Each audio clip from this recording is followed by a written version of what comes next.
যেদিন থেকে আমি টেকা রুজি করলাম এদিন থেকে আর টেকা ভাঙতে মনে চায় না।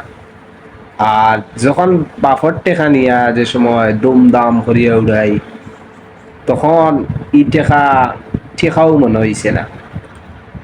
আর এখন আমি যখন 2 টাকা রুজি করি আর 5 টাকা রুজি করি আর 50 টাকা রুজি করি, 50টা রেখা আর 100টা রেখা ভাঙতে সময় কলিঞ্জাত ধরে।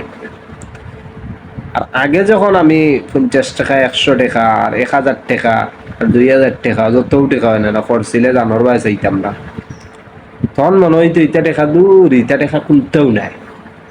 কিন্তু এখন একটা রেখা করছি তে এখন 100 টাকা দিয়ে এখন জুতা নিয়ে যদি কিনতাম মনে চায়, ইস টাকাটা খরচ হয়ে যাব আমার।